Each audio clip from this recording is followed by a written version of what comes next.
আজকে ফেসবুকে যে কেসটি দেওয়া হয়েছিল, সর্দি কাশির যে কেস ফেসবুকে দেওয়া হয়েছিল, ওই কেসটি হচ্ছে পালসের ব্রায়োনিয়া। ফেসবুকে যে কেসটি দেওয়া হয়েছিল আজকে, সেই কেসটি হলো ব্রায়োনিয়ার কেস। ব্রায়োনিয়ার কেস পেশেন্ট অসুস্থতার সাথে তার যে মনের ইচ্ছা, সেটাকে আগে ভালো করে বুঝতে হবে যে তার মনের ইচ্ছাটা কি। পেশেন্টের মনের ইচ্ছা ছিল কাজ ছেড়ে দিয়ে চুপচাপ বিশ্রামে থাকতে। তার কাজ করতে ইচ্ছা করছিল না, কাজ করতে ভালো লাগছিল না, কিন্তু অভাবের তাড়নায় তাকে অসুস্থতা নিয়েই কাজ করতে হচ্ছিল। এটা হলো তার ইচ্ছা। অর্থাৎ ওই ব্যক্তির মধ্যে সব থেকে কোন ভাবনা প্রমিনেন্ট ছিল? সেই ভাবনাটা হচ্ছে যে fear of being star, fear of poverty, dilution পুর, এই অনুভূতিগুলো তার মধ্যে ছিল। এবং সে ব্যবসার কথা বলছিল। ব্রায়োনিয়াতে যে সবসময় ব্যবসার কথা বলে এবং বাড়ি যাওয়ার কথা বলে। ব্রায়োনিয়ার ব্যবসা হচ্ছে তার দৈনন্দিন কাজ। ব্রায়োনিয়ার ব্যবসা হলো তার দৈনন্দিন কাজ এবং সে বাড়ি যাওয়ার কথা বলে, বাসায় যাওয়ার কথা বলে। ব্রায়োনিয়ার বাসা বা বাড়ি হচ্ছে ব্যবসার জায়গা, যেখানে সে স্বাধীনভাবে শান্তিতে থাকতে পারে। সেটাই হচ্ছে তার বাসা বাড়ি। কিন্তু তার মনের ইচ্ছা কি ছিল? চুপচাপ থাকতে ইচ্ছা করছিল। কোয়াইট ওয়ান্টস টু বি, শান্তভাবে চুপচাপ থাকতে ইচ্ছা করছিল। তো শান্তভাবে সে থাকতে পারছিল না, কিসের জন্য? ফিয়ার অফ পভার্টি আর ফিয়ার অফ সাফারিং। অর্থাৎ ফিয়ার অফ পভার্টি আর হচ্ছে ফিয়ার অফ ওই যে starve, fear of being starve, অর্থাৎ না খেতে পেয়ে মরার ভয়, দারিদ্রতার ভয়। এখন সে অনেক বেশি দুর্বল। এই দুর্বলতার জন্য সে কাজে যেতে তার ভালো লাগছে না, চুপচাপ থাকতে ইচ্ছা করছে। এইগুলোর সাথে এইগুলো হচ্ছে মানসিক লক্ষণ। এই মানসিক লক্ষণের সাথে সাথে তার দৈহিক লক্ষণগুলো কি ছিল না? সে হচ্ছে সর্দি ঠান্ডা লেগেছে। সর্দি ঠান্ডা লাগার কারণে তার নাক থেকে ঘন হলুদ বর্ণের সর্দি নির্গত হচ্ছে। সেই সঙ্গে তার পিপাসা আছে, কিন্তু ব্রায়োনিয়াতে যে অনেকক্ষণ অন্তর অন্তর অনেক পরিমাণে জলের টান, এটাই যে সব সময় পাওয়া যাবে ব্যাপারটা তা নাও হতে পারে, কিন্তু তার জল পিপাসা আছে এবং অল্প অল্প করে জল পান করছিল। সেই সাথে তার ঠান্ডা বাতাস ভালো লাগছিল। মেজাজ তার শান্ত ছিল, নরম ছিল। এই জন্য ওই পেশেন্টকে ব্রায়োনিয়া দেওয়া হয়েছিল। ব্রায়োনিয়া হচ্ছে পারফেক্ট ওষুধ। ব্রায়োনিয়ার এই সমস্ত চিত্রগুলো আপনারা দেখতে পাবেন। তো এখনো আমি জানতে পারলাম না যে আপনারা আমার কথা শুনতে পাচ্ছেন কিনা। একটু একটা কমেন্টে জানান। আমি তো আলোচনা শুরু করেছি, কিন্তু আপনারা শুনতে পাচ্ছেন কিনা একটু জানান।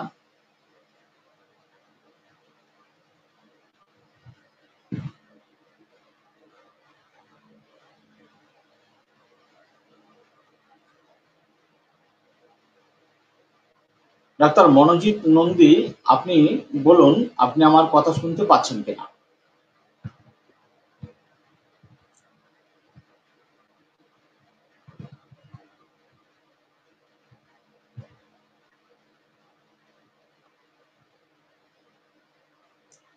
আচ্ছা, এবার বলি, একটা কেস বলবো। কেসের ওষুধ আপনাদের বলতে হবে। কেসের ওষুধ আপনাদের বলতে হবে। হ্যাঁ, ডাক্তার সরোয়ার জাহান, শোনা যায় স্যার। Thank you. ঠিক আছে। তাহলে তো কোনো সমস্যা নেই। এবার আপনারা বলুন মেডিসিন কি হবে। Sound okay, thank you, thank you. Doctor Shipra Rani Debi, বহুদিন পর ডাক্তার মহাবুব কথা শোনা যায়। আচ্ছা, doctor Bhagat Sarkar, sound okay, thank you. চলুন আমি এবার আলোচনা শুরু করি। একটা মহিলা রোগী, প্রায় ৫৫ বছর বয়স, দোহারা স্বাস্থ্য। তার সমস্যা হচ্ছে সোরাইসিস। বছর তিনেক থেকে সোরাইসিস রোগে ভুগছে। সারা শরীরে সোরাইসিসের ঘা, ভীষণ চুলকায়, লাল লাল হয়ে গেছে চামড়ার উপরে, চুলকি চামড়া ছিঁড়ে ফেলে, সেখান থেকে রক্ত, রস এগুলো বার হয়। ৩ বছর থেকে ভুগছে সোরাইসিস। প্রচুর ওষুধ লাগিয়েছে, ওষুধ লাগিয়ে কি কোনো কোনো জায়গাতে কালো কালো হয়ে গেছে, চামড়ার উপরে কালো কালো হয়ে গেছে। এই সমস্যা নিয়ে তিনি অনেক চিকিৎসা করেছেন, তারপরে ফলাফল যা হয় তাই। আমার কাছে তিনি একটি সোরাইসিসের রোগী, আরোগ্য হওয়া রোগীর মুখে শুনে আমার কাছে এসেছিলেন। ৫৫ বছর মতো বয়স, দোহারা স্বাস্থ্য। তার এই সোরাইসিসের সঙ্গে আরো সমস্যা ছিল অ্যালার্জি। অ্যালার্জি মাঝে মাঝে শরীরে দাগড়া দাগড়া গোটা গোটা অ্যালার্জি বার হয়। তাছাড়া তার মাঝে মাঝে হঠাৎ হঠাৎ হাঁচি হয় এবং সর্দি ঠান্ডা লাগার একটা প্রবণতা রয়েছে। তার সর্দি ঠান্ডা শীতের ঠান্ডাতে বেশি হয়। এছাড়া মেঘলা আবহাওয়া, হয়তো গরম আবহাওয়া রয়েছে, গরম আবহাওয়া থেকে হঠাৎ করে ঠান্ডা আবহাওয়ায় পরিবর্তিত হলে তখন তার হাঁচি বেড়ে যায় এবং সর্দি ঠান্ডা লাগে। তবে সর্দি ঠান্ডার কষ্ট সব থেকে বেশি দিন স্থায়ী থাকে শীতকালে। শীতকালের শুরুতেই যখন আবহাওয়া পরিবর্তন হচ্ছে, শুষ্ক শীতল বায়ু প্রবাহিত হচ্ছে, ওই বায়ুর প্রভাবের দ্বারা সে ভালোভাবে আক্রান্ত হয় এবং সারা শীতকাল ভোর তার সর্দি ঠান্ডা থাকে, কাশি হয় এবং ঠান্ডা আবহাওয়া তো বেশি হয়। দিনের বেলায় যখন আবহাওয়া একটু গরম হয় তখন তার কাশি টাশি এগুলো একটু কম থাকে। এইগুলো হচ্ছে তার আনুষঙ্গিক সমস্যা। কিন্তু সব থেকে বড় সমস্যা হচ্ছে তার সোরাইসিস। এই সোরাইসিসের চুলকানি, উপদ্রবতা গ্রীষ্মের গরমে সব থেকে বেশি হয়। সেই সাথে সারা শরীরে প্রচুর ঘাম হয় এবং ঘেমে গেলে পরে ওই ক্ষতগুলোর ওপরে কিটকিট কিটকিট করে, চিটচিট চিটচিট করে একটা ইরিটেশন হয়, যার ফলে চুলকানিটা আরো বেশি বেড়ে যায়, ফলে প্রচন্ড অস্বস্তিতে খুব কষ্ট পায়। এইগুলোর সাথে তার মানসিকতার ব্যাপারে জিজ্ঞাসা করা হলে তিনি বললেন যে তিনি এটাকে নিয়ে অনেক বেশি দুশ্চিন্তায় আছেন, অনেক টেনশনে আছেন। যেহেতু বিগত দিনে দীর্ঘদিন সময় অনেক ভালো ভালো স্কিন স্পেশালিস্টকে দেখানো হয়েছে, প্রচুর মলম লাগানো হয়েছে, কিন্তু সাময়িক কমে আবার যা তাই হয়, পুরোপুরি সারছে না। এই রকমের অবস্থা চলছে। তো এটা নিয়ে তার অনেক বেশি দুশ্চিন্তা যে এত কষ্ট নিয়ে হয়তো তাকে সারা জীবন ভুগতে হবে। ভালো লাগে না, এত কষ্ট, এবং শরীরও দুর্বল হয়ে পড়েছে চুলকাতে চুলকাতে। এই ঘায়ের জন্য তার শরীরটাও দুর্বল হয়ে পড়েছে, আগের মতো আর অত বল পায় না। সারা শরীরে প্রচুর ঘাম হয়, পেটে ফাঁপ, গ্যাস, অম্বল এগুলো হয়। আর কোনো টেনশনের কথা জিজ্ঞাসা করলে তিনি বললেন যে পুরো সংসার নিয়েই তার চিন্তা ভাবনাটা সব থেকে বেশি। তার ভিতরে আবার তার একটা সন্তানকে নিয়ে অনেক বেশি টেনশন, একটা নাতি আছে তাকে নিয়েও অনেক বেশি টেনশন। কেন টেনশন? ছেলেটা বেপরোয়া, সে নেশা করে, ছেলেটা বেপরোয়া নেশা করে। তো তাকে সুপথে ফেরানোর জন্য প্রচুর চেষ্টা করেছে, বহু জায়গায় ওষুধ খাইয়েছে, অনেক চেষ্টা করেছেন কিন্তু কোনোভাবেই তাকে সুপথে ফিরিয়ে নিয়ে আসতে পারেননি। এটা নিয়ে তার মনে অনেক বেশি টেনশন দুশ্চিন্তা। তার কাকার মতন হয়েছে তার আর একটা নাতি, সে এখন পড়াশোনা ঠিক মতো করতে চায় না, মোবাইল নিয়ে খুব ব্যস্ত। তাদের পিছনে সারাদিন বক বক করতে করতে করতে করতে ওর মাথা খারাপ, অনেক টেনশন, রাতে ঘুমাতে পারে না, রাতে ঘুম হয় না, শুয়ে শুয়ে তাদের ওই সমস্ত টেনশনে তাদের ঘুম কোথায় চলে যায় বলতে পারে না। তারপরে তো আবার ভোরবেলা উঠতে হয়, সংসারের সব কাজ তাকে করতে হয়, তার বউরা করে। সংসার এখন একসঙ্গে রয়েছে, দুই ছেলে, সংসার একসাথে রয়েছে, সবাই সবাইকে রেখেছে, স্বামীও আছেন এখনো। স্বামী আর ভালো কাজ করতে পারেন না, দুই হাঁটুতে ব্যথা, ব্যথার জন্য প্রচুর কষ্ট, ভালো চলাফেরা করতে পারেন না। জমি জায়গা আছে, চাষবাস ছেলেটাই করে, কিন্তু তার বড় ছেলেটা ভালো, ছোট ছেলেটা হচ্ছে ওই নেশা টেশা করে। ওই বড় ছেলের একটা ছেলে, সে এখন পড়াশোনা ঠিক মতো করছে না। এর ইচ্ছা যে এদের তো সংসারে তেমন অভাব নেই, তো ভালো মাস্টারের কাছে পড়াতে চায়, ভালো স্কুলে পড়াতে চায়। আর আজকাল তো চারিদিকে শুনতে পাই যে অনেক ছেলেপিলে এখন সব ডাক্তার হচ্ছে, ইঞ্জিনিয়ার হচ্ছে, উকিল হচ্ছে, ব্যারিস্টার হচ্ছে। এই সমস্ত শুনে ওর মনে প্রচুর একটা ইচ্ছা যে ওই নাতিগুলোকে ডাক্তারি করাবে বা কিছু একটা এরকম করাবে, মাস্টার, ডাক্তার, ইঞ্জিনিয়ার, এই সমস্ত কিছু করার ইচ্ছা তার খুব। যার জন্য ওদের পিছনে প্রবলভাবে লেগে থাকে, প্রবলভাবে লেগে থাকে। কিন্তু বেপরোয়া, যার জন্য এ আরো বেশি টেনশনে থাকে আর মনের মধ্যে প্রচুর কষ্টের মধ্যে থাকে। তাদেরকে প্রচুর বোঝায়, বকাবকি করে, তাদের পিছনে মানে বকাঝকা লেগে থাকা, এই নিয়েই তার সমস্যা। আর আরেক দিকে হচ্ছে তার চুলকানির উপদ্রব। এইগুলো নিয়ে সে ভীষণ ভাবে কষ্টের মধ্যে রয়েছে, ভীষণ ভীষণ ভীষণ ভাবে কষ্টের মধ্যে রয়েছে।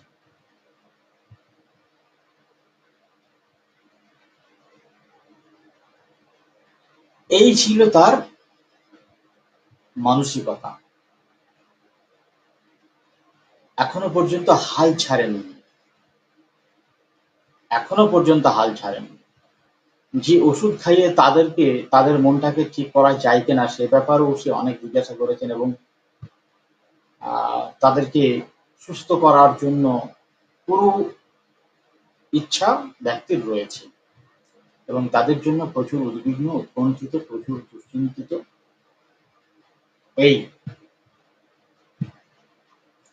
ঘাম প্রচুর, শরীরে এখন দুর্বল। আর শীতকালে তার সর্দি ঠান্ডা লাগার ব্যাপারটা বাড়ে, আবহাওয়ার গরম থেকে ঠান্ডায় পরিবর্তনে বেড়ে যায়। আর গ্রীষ্মকালে গরমে যখন প্রচুর ঘাম হয়, এই ঘামের কারণে এবং গরমের জন্য গায়ের চুলকানিগুলো ভীষণভাবে বেড়ে যায়। দৈহিক ও মানসিক ভাবে তার এই হচ্ছে কষ্ট। ছেলের জন্য ঘুম হয় না, নাতির জন্য ঘুম হয় না। তার যে বড় বড় আশা ছিল, সেই আশাগুলো, সেই স্বপ্নগুলো পূরণ হচ্ছে না। এ নিয়ে সে কোনোদিনই ভুলে থাকতে পারছে না, এত বেশি কষ্ট তার। পেটে গ্যাস হয়, পায়খানাতে আমাশা হয়, মাঝে মাঝে আমাশা হয়, পেটে গ্যাস হয়, পেটে ফাঁপ হয়, অম্বল, অ্যাসিডিটি এগুলো রয়েছে। শরীর অনেকটাই দুর্বল এখন, কিন্তু তারপরেও তাকে বউদের সঙ্গে সংসারের কাজকর্ম করতে হয়, কাজ না করে থাকতে পারে না। মেজাজ অনেকটা বিরক্ত, খিটখিট হয়ে পড়েছে, মানে কিছু ভালো লাগে না, একেবারে বিরক্ত, একেবারেই বিরক্ত তাদের উপর। ডাক্তার মাহবুব বলেছেন বাম্বুজা।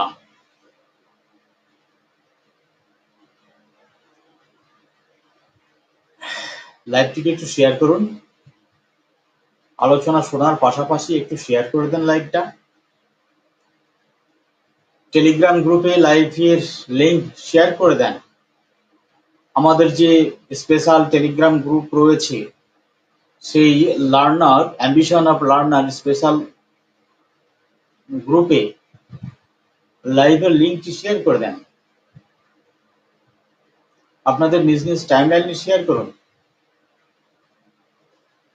বলুন আর কেউ? ডাক্তার মাহবুব একা বললেন বাম্বুজা। আর কেউ?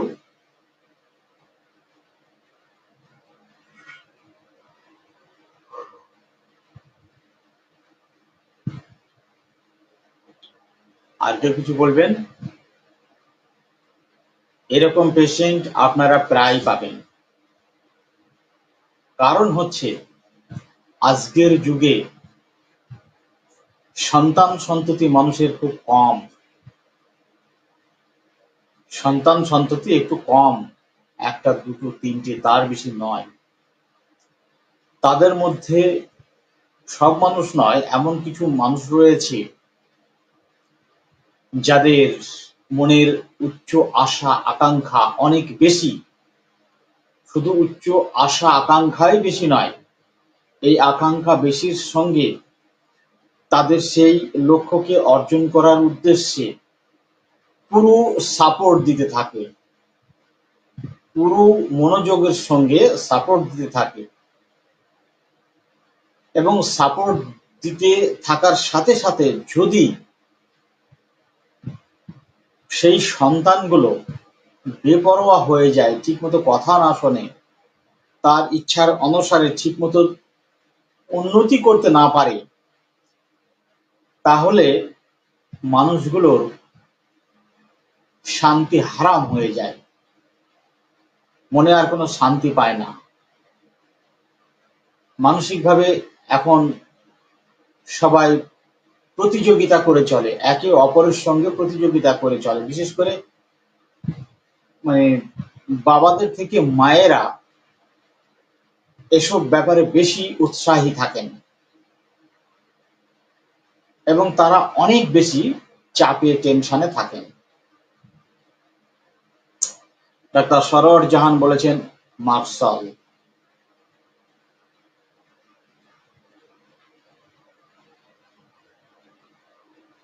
তো অনেক বেশি ইচ্ছা থাকার পরেও এই ব্যক্তি দেখেন সারা জীবন প্রচুর পরিশ্রম করেছেন এই মহিলা, এখন বাসায় দুটো বউ, ছেলের বউ, তারপরেও সংসারের সমস্ত দিকে খেয়াল রাখেন। সংসারের কাজকর্মগুলোতেও তিনি এখনো হাত লাগান, এত পেরেশানের মধ্য দিয়েও কোনো কাজে গাফিলতি নেই এবং কোনো দিকেই তার অমনোযোগী নেই, সমস্ত দিকে তার খেয়াল থাকে, নজর থাকে।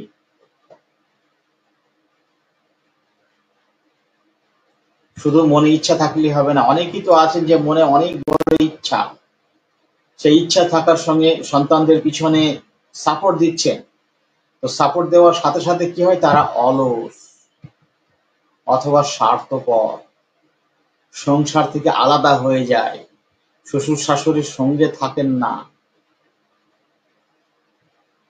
তারা তার সন্তানকেই মানুষ করার জন্য কেবলমাত্র ভাবনা চিন্তা করেন। এতটাই স্বার্থপর মানুষ,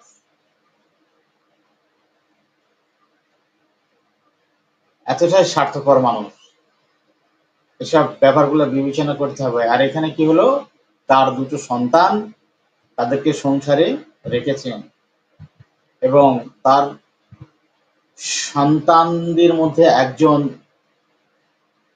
বেপরোয়া হয়েছেন, তাকে নিয়ে এখনো পর্যন্ত এই বুড়ো বয়সেও সে কতটা দুশ্চিন্তা টেনশনে রয়েছেন। তারপরেও তাকে কারেকশন করার জন্য তার চেষ্টার কোনো ত্রুটি নেই এখনো অবধি। সেই সাথে সাথে তার নাতিকেও উচ্চ শিক্ষায় শিক্ষিত করে ভালো পদের অধিকারী করার প্রবল ইচ্ছা আকাঙ্ক্ষা, এগুলো হচ্ছে তার ইচ্ছা। সেই জায়গায় পৌঁছে দেওয়ার জন্য এর পুরো প্রচেষ্টা মনোযোগ রয়েছে, চেষ্টার কোনো ত্রুটি নেই, উৎসাহের কোনো ত্রুটি নেই এবং সংসারের সবাইকে একসাথে মিশে চলছেন, এগুলো খেয়াল রাখা। ব্যক্তি চরিত্রর মধ্যে বিশেষ বৈশিষ্ট্য লুকিয়ে থাকে যা সিমিল ইমামের দিকে ধাবিত করে একজন চিকিৎসক।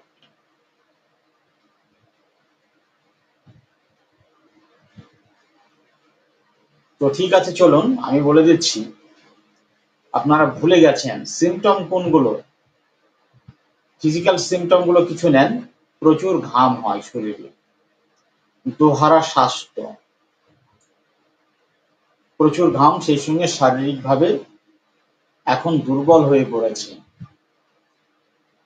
সেই সাথে সাথে শীত কাতর, ঠান্ডা কাতর, গরম আবহাওয়া থেকে যখনই ঠান্ডায় পরিবর্তিত হচ্ছে তখনই তার সর্দি, ঠান্ডা, হাঁচি, ফিভারের যে লক্ষণগুলো সেগুলো বেড়ে যাচ্ছে। সেই সাথে সাথে শীতকালে তার হে ফিভারের কষ্টগুলো, অ্যালার্জির কষ্টগুলো খুবই বেড়ে যাচ্ছে এবং শীত বরাবর তাকে অনেক বেশি কষ্ট পেতে হয়। এগুলো হচ্ছে তার একটা প্রবণতা বা সাসেপ্টিবিলিটি বা প্রবণতা। এই যে মডালিটি, আমি এর আগে অনেক আলোচনাতে বলেছি যেখানে মডালিটির গুরুত্ব অনেক, মডালিটির ভিতরেই হচ্ছে নির্দেশক লক্ষণগুলো বর্তমান থাকে। তাহলে মডালিটি গুলোকে আপনাকে বিচার করতে হবে, কিসে বাড়ছে কিসে কমছে। সেই বাড়াবাড়িগুলো হতে পারে আবহাওয়ার সাথে বাড়াবাড়ি, বাড়া কমা, একটা ঋতুর সঙ্গে বাড়া কমা, ঠান্ডা গরমের সাথে বাড়া কমা, দিন রাতের সাথে বাড়া কমা, বছরের কোনো একটা সময়ের সাথে বাড়া কমা, নানান কিছুর মধ্যে দিয়ে হতে পারে, সেগুলোকে খেয়াল রাখতে হবে।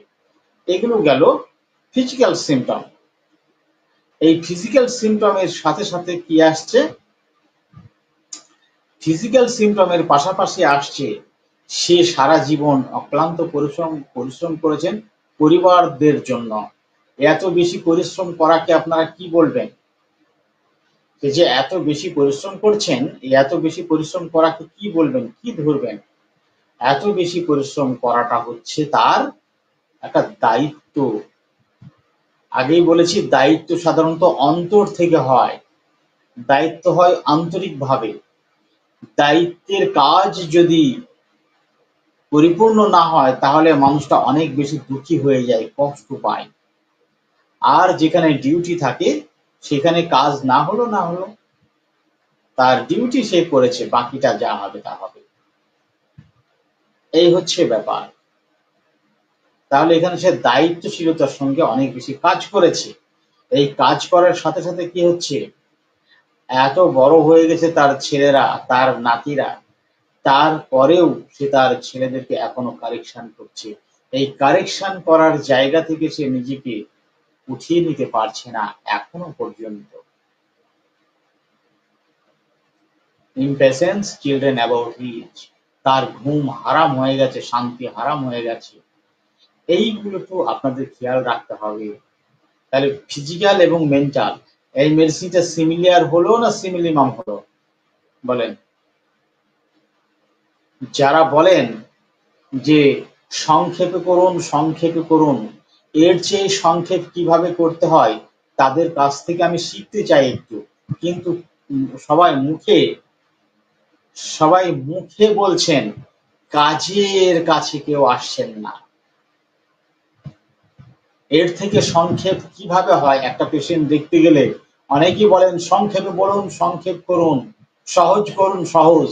এর থেকে সহজ আর সংক্ষেপে কিভাবে হয় তাদের কাছ থেকে আমি একটু শিখতে চাই। আমি এটা বড়াই করছি না, অহংকার করছি না, আমি আসলেই শিখতে চাই। হয়তো বা আছে, সেটা আমি জানি না। এর থেকে সংক্ষিপ্ত কোনো ব্যাপার বা সহজ কোনো ব্যাপার হয়তো আছে, আমি জানি না। আমি শেখার জন্য তাদের কাছে আন্তরিকভাবে অনুরোধ করছি, কারোর জানা থাকলে আমাকে একটু শেখাবেন হোমিওপ্যাথির স্বার্থে, যাতে দুর্দশাগ্রস্ত মানুষ আমাদের দ্বারা উপকৃত হতে পারেন। তো কিভাবে অ্যানালাইসিস করতে হয় আপনারা বুঝলেন। ওই ব্যক্তির মেডিসিন ছিল ক্যালিকার। ওই ব্যক্তির মেডিসিন ছিল ক্যালিকার। ক্যালিকার দেওয়ার পর তার ওই সোরাইসিস আরোগ্য হয়। আমি সোরাইসিসের চিকিৎসা করি নাই, আমি পেশেন্টের চিকিৎসা করেছি। যেখানে পেশেন্টের সিমটম গুলো স্পষ্টভাবে পাওয়া যায়, জানা যায়, সেখানে মেডিসিন সঠিকভাবে হয়। যেখানে ভুল হয় সেখানে ডাক্তারের ভুল, চিকিৎসার ভুল, মেডিসিন সঠিক নির্বাচন না হওয়াই ভুল। তার মানে এই নয় যে হোমিওপ্যাথি চিকিৎসা বিদ্যাটা ভুল, বিষয়টা তা নয়। আমি একটি রুগীকে আরোগ্য করতে পারলাম না, সেটা আমার ভুলের কারণে। হোমিওপ্যাথি মেডিসিন ঠিক আছে, হোমিওপ্যাথি চিকিৎসা পদ্ধতি ঠিক আছে।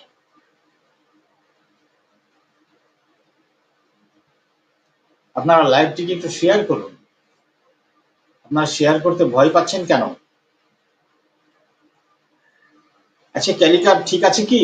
কি মনে হচ্ছে বলুন আপনারা, ক্যালিকার্ড কি ঠিক আছে? আমার সঙ্গে যারা সাধারণ লোকজন রয়েছেন, চিকিৎসক বাদে যারা সাধারণ লোকজন রয়েছেন, তারা এই আলোচনা থেকে হোমিওপ্যাথি সম্বন্ধে একটা সাম্যক ধারণা অর্জন করুন, সাম্যক ধারণা শিক্ষা নেন যে আসলে আপনি আপনার এবং আপনার পরিবারের চিকিৎসার দায়িত্ব কাকে দেবেন, কোন চিকিৎসককে দেবেন, সেই ধারণা আপনাকে রাখতে হবে। না রাখলে আপনি নিজে ঠকবেন, ভুগবেন। অনেকেই বলেন হোমিওপ্যাথি ওষুধে ধীরে কাজ করে, হোমিওপ্যাথি ওষুধে কাজ করে না, হোমিওপ্যাথি ওষুধে তার কোনো কাজ হয় না, অ্যালোপ্যাথি ওষুধে ভালো কাজ হয়। এই যে কথাগুলো বলে, এগুলো ঠিক নয়। বিষয়টা হচ্ছে, একজন তীরন্দাজ যখন তীর ছুড়বেন, একটা লক্ষ্যকে কেন্দ্র করে যখন তীর ছুড়বেন, যদি তীরের সাথে লক্ষ্য অভ্রান্ত থাকে, তাহলে লক্ষ্য বস্তুকে এই তীর ভেদ করতে সক্ষম হবে। আর যদি তীরের সঙ্গে লক্ষ্যবস্তু মানে ভুল থাকে, বেঠিক থাকে, তাহলে তীর ছুঁড়লে লক্ষ্য ভ্রষ্ট হবে। হোমিওপ্যাথি চিকিৎসা হচ্ছে এতটাই সূক্ষ্ম। একটা পার্সোনালিটিকে ঠিক এভাবেই বুঝতে হবে, তার সাধারণ কার্যকলাপ এবং অসুস্থ অবস্থায় তার প্রতিক্রিয়ার ভিত্তিতে আপনাকে এগুলো বুঝতে হবে। একটা সংক্ষিপ্ত সূত্র আমি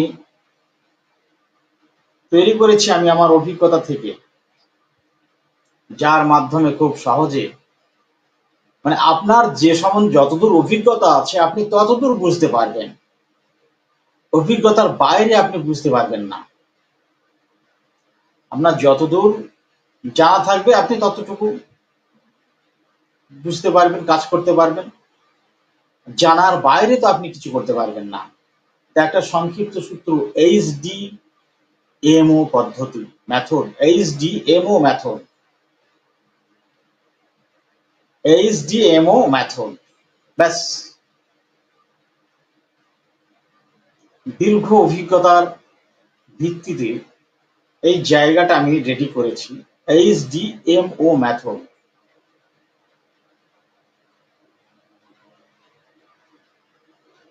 সে ব্যাপারে নিয়ে আপনাদের সঙ্গে একদিন ডিটেলস আলোচনা করব যে HDMO মেথডটা কি। HDMO মেথড করলে আপনি ফিজিক্যাল, মেন্টাল সমস্ত বিষয়গুলো একই সূত্রে পেয়ে যাবেন, এবং রুগী দেখার সাথে সাথে অবজারভেশন, ওতে হচ্ছে অবজারভেশন, আর এম এ হচ্ছে mental symptom due to sick condition, ডিতে হচ্ছে ডিসপোজিশন। এই ডিসপোজিশনের আবার ভাগ আছে, disposition due to sick condition. আমরা তো সিক কন্ডিশনের উপর কাজ করি। এই সিক কন্ডিশন, ডিসপোজিশন হচ্ছে আবার প্রবণতা, ফিজিক্যাল প্রবণতা, মেন্টাল প্রবণতা। অর্থাৎ ফিজিক্যাল ডিসপোজিশন, মেন্টাল ডিসপোজিশন। অসুস্থতার সঙ্গে এই ডিসপোজিশনটা হচ্ছে প্রবণতা, ঝোঁক। প্রতিটা মেডিসিনের আলাদা আলাদা রয়েছে। একেবারে ঠিক এই জায়গাগুলো যদি, এই কটা জায়গা, HDMO, 4টে শব্দ, 4টে অক্ষর, 4টে শব্দের প্রথম অক্ষর, HDMO মেথড। এই প্রত্যেকটা মেডিসিনকে যদি এই ফর্মুলায় ফেলে আপনারা পড়াশোনা করেন, ব্যাস আপনি পৃথিবীর যে প্রান্তে যান আর যেখানেই রুগী দেখেন না কেন, আপনার মনে একটা আত্মবিশ্বাস থাকবে যে হোমিওপ্যাথি সম্বন্ধে আপনি কিছু জানেন, আপনি কিছু বোঝেন, এটা আপনার মনে হবে। তো HDMO মেথড সম্বন্ধে আপনাদেরকে বলবো, এটা অন্য কিছু নয়, জাস্ট অত্যন্ত ফলপ্রসূ একটা পদ্ধতি, যেটা আমি আমার প্র্যাকটিক্যাল ফিল্ডে কাজটাকে সহজকৃত করার জন্য এটা আমার করা, আমার জন্য। তাই সেটা আজকে আমি আপনাদের সামনে একটু তুলে ধরলাম জাস্ট। তা চলুন, ক্যালিকার্ভ আপনারা সঠিক মেডিসিন বলতে সক্ষম হয়েছেন। এখন আমি আর একটা কেস বলি। এটা একটা হচ্ছে ওই রকম বয়স্কা মহিলা, একজন বয়স্কা মহিলা রোগী, তিনার ছিল bronchitis, chronic bronchitis, bronchial asthma, শ্বাসকষ্টে ভুগছিলেন, প্রচুর শ্বাসকষ্ট এবং শ্বাসকষ্টের জন্য ইনহেলার, ব্রঙ্কোডাইলেটর এগুলো তিনাকে ব্যবহার করতে হয়। কোনো একটি পেশেন্টের মুখে শুনে আমার কাছে আসেন, সে মহিলাও দোহারা স্বাস্থ্য, একেবারে ক্যালকিরিয়া কার্ভের মতো থপথপে দোহারা স্বাস্থ্য। শ্বাসকষ্টের জন্য তিনি খুব ধীর গতিতে আমার চেম্বারে আসলেন, মানে ভিতরে আসলেন। তার আগে আমি কাঁচের মধ্যে দিয়ে দেখেছি পেশেন্ট খুব মানে ধীর গতিতে এসে তিনি ওয়েটিং রুমে বেঞ্চিতে বসলেন। বসে শান্তভাবে তিনি চুপচাপ খানিকটা মানে দেওয়ালের মাথা দিয়ে বসে আছেন। আমি তার অভিব্যক্তি দেখে বুঝেছিলাম যে উনি অনেক বেশি কষ্ট পাচ্ছেন, কিছু একটা কষ্ট হচ্ছে, তাতে উনি অনেক বেশি কষ্ট পাচ্ছেন এবং রুগী অনেক বেশি দুর্বল, এটুকু আমি বুঝতে পেরেছিলাম। কিন্তু কষ্টে যে তিনি একেবারে অস্থির আছেন এমন ব্যাপারটা নয়, তিনি শান্তই রয়েছেন। ততক্ষণ আমি অন্য রুগী দেখছিলাম। এবার ওনাকে ভিতরে ডাকা হলো। তিনি খুব ধীরে ধীরে এলেন, এসে দ্রুত শ্বাস প্রশ্বাসের সঙ্গে তিনি এলেন এবং বসলেন। বসে খানিকটা মানে ওই হাঁটাচলা করার মধ্যে যে পরিশ্রম, ক্লান্ত হয়ে পড়েছে এইটুকু আসতেই, সেইটাকে তিনি খানিকটা নিয়ন্ত্রণ করছেন, ধীরে ধীরে ধীরে ধীরে নিয়ন্ত্রণ করছেন। কিছুক্ষণ বসে নিজেকে সামলিয়ে তারপরে তিনি বললেন যে ডাক্তারবাবু, আমার খুব শ্বাসকষ্ট,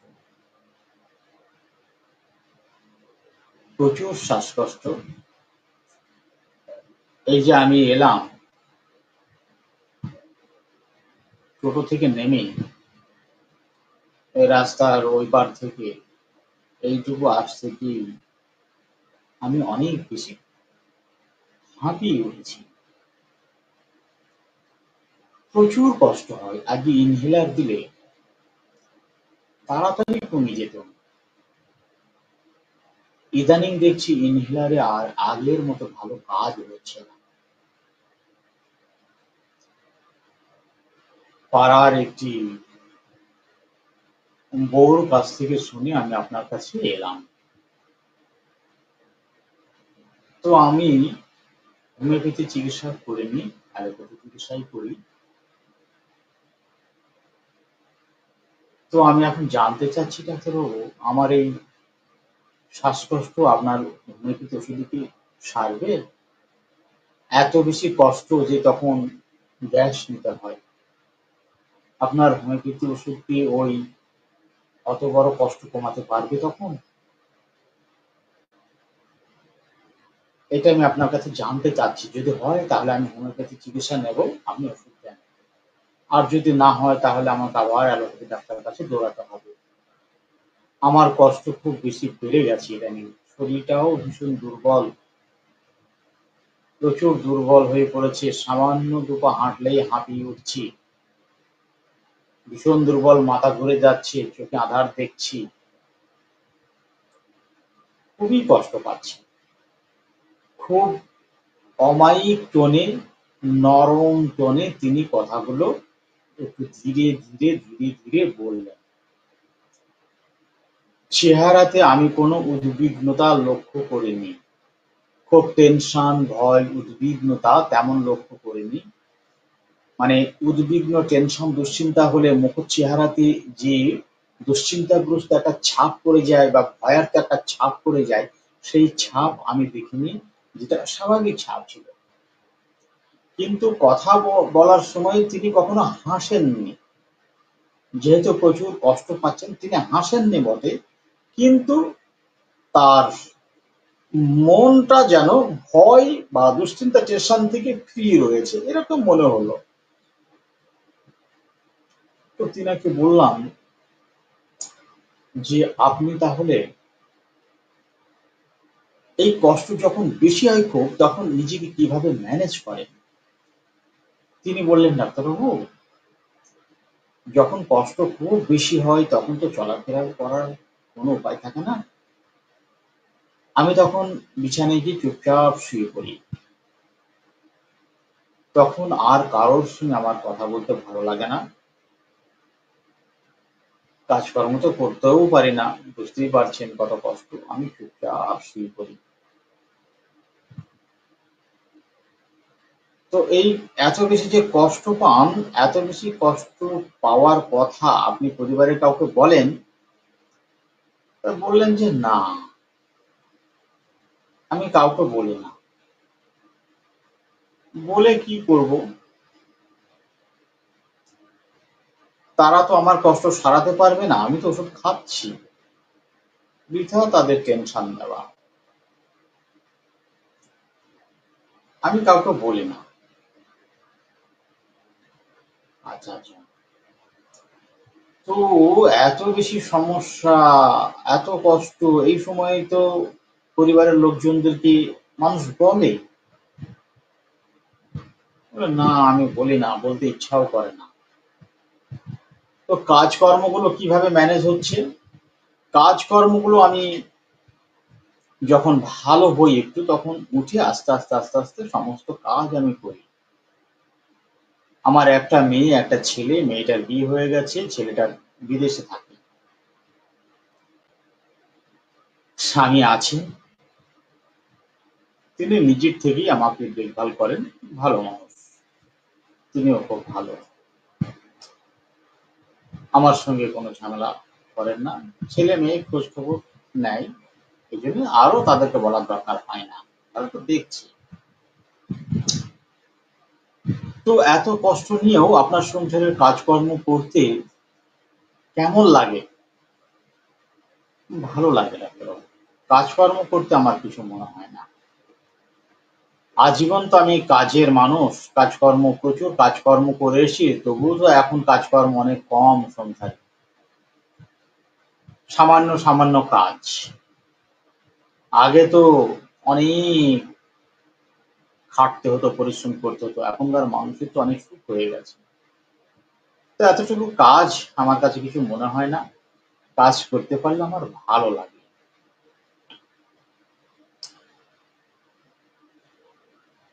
তো এই সমস্যা নিয়ে আপনার কোনো টেনশন, দুশ্চিন্তা, ভয় কোনো কিছু? না, টেনশন, দুশ্চিন্তা, ভয় আমার তেমন কোনো কিছু হয় না। আসলে আমি আমার সমস্যাকে নিয়ে খুব একটা বেশি ভাবি না, টেনশন করি না। আমার ছেলে মেয়ে দুটোকে নিয়ে আমি খুব টেনশন করি, আমার স্বামীকে নিয়ে আমি অনেক চিন্তা করি। আমি ওদের জন্য ভাবি, তাদের ভবিষ্যতের জন্য ভাবি। ছেলেটা বাইরে আছে, সে কেমন আছে, ঠিকমতো খাচ্ছে কিনা, সবকিছু ঠিকঠাক আছে কিনা, এগুলো আমি খোঁজ খবর নেই। এগুলো নিয়ে আমি ভাবি। মেয়ে শ্বশুর বাড়ি আছে, মেয়ে ঠিক মতো আছে কিনা, ঠিকভাবে চলছে কিনা, ভালো আছে কিনা, এগুলো নিয়ে ভাবি। যতটা পারি স্বামীকে আমি সেবা যত্ন করি। আমি নিজের কথা আমি ভাবি না। কি মানে একটা অসাধারণ ব্যক্তিত্ব, অসাধারণ ব্যক্তিত্ব। এইগুলো হচ্ছে মেন্টাল বা মানুষ বা পেশেন্ট। তো আর কি সমস্যা?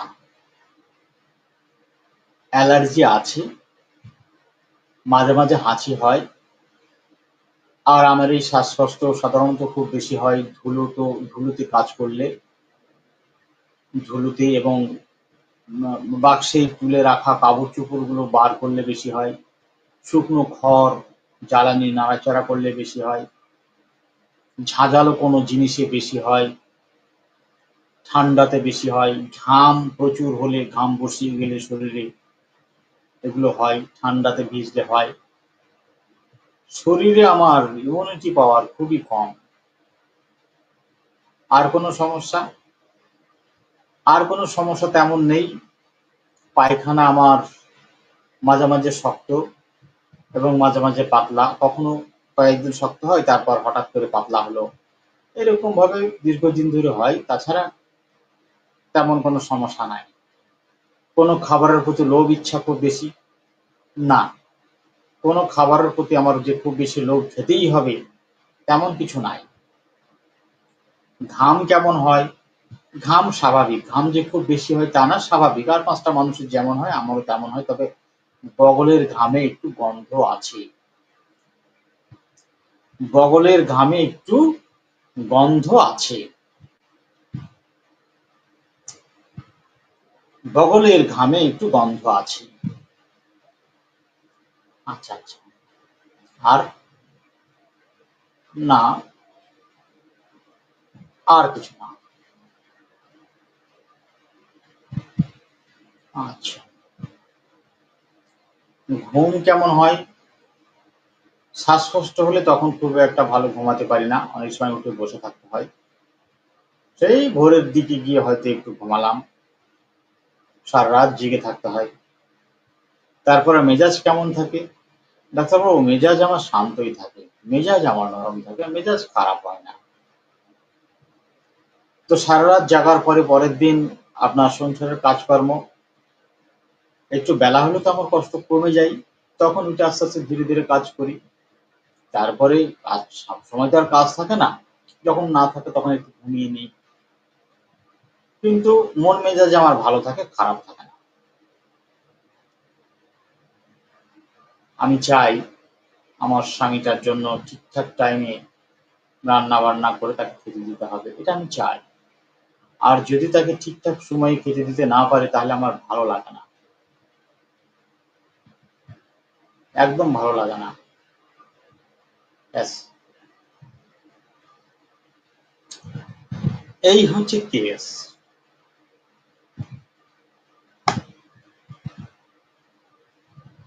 ডাক্তার সরোয়ার, না, ডাক্তার ওয়াহিদ বাবু বলছেন, self denial careful of others for staphysagria. আর কেউ? কেস হচ্ছে এটুকু। এখন ফিজিক্যাল সিমটম যদি আর না পায় তো জোর করে তো আর নেওয়া যাবে না।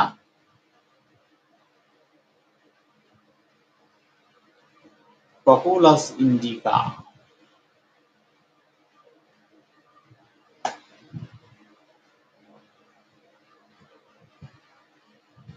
আর কিছু?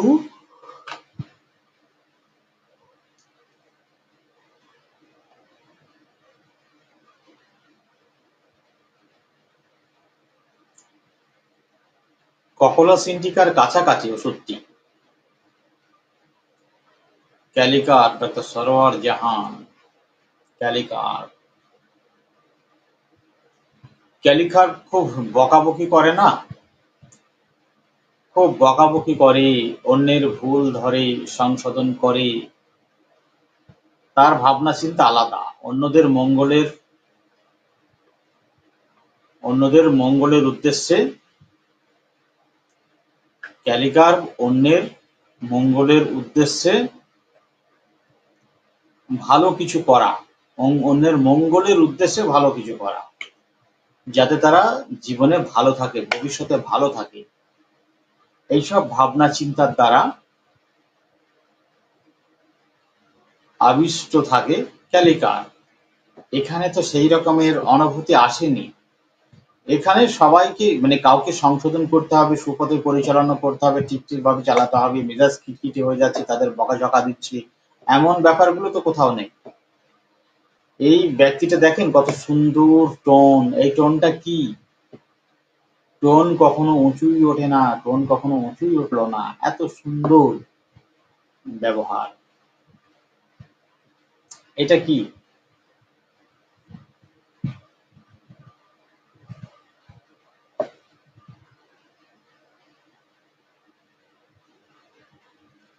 ক্যালিকার ককলা সিন্ডিকা নয়, ককলা সিন্ডিকা নয়।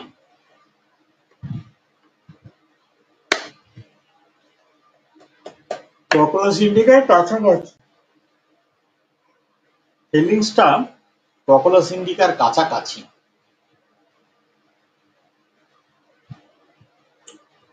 কিন্তু ককলা সিন্ডিকা কি হয়, একটা পর্যায়ে গিয়ে মেনে নেয়, একটা পর্যায়ে গিয়ে পরিস্থিতিকে মেনে নেয়, মেনে নিয়ে সেই মতো চলে। এখানে ব্যক্তি পরিস্থিতিকে মেনে নেয়নি, এখানে ব্যক্তি পরিস্থিতিকে মেনে নেয়নি। এত প্রতিকূল পরিস্থিতির মধ্য দিয়েও নিজের মেজাজকে ঠিক রেখে তার পরিবারের লোকজনের জন্য সেবা পরিষেবা দিয়ে যাচ্ছে এবং নিজের জন্য ভাবছে না। ডাক্তার ওয়াহিদ বাবু, আপনার সিলেকশনের ওষুধ খুব কাছাকাছি। স্ট্যাফিসিগ্রিয়া নয় কেসটা, কিন্তু স্ট্যাফিসিগ্রিয়ার কাছাকাছি।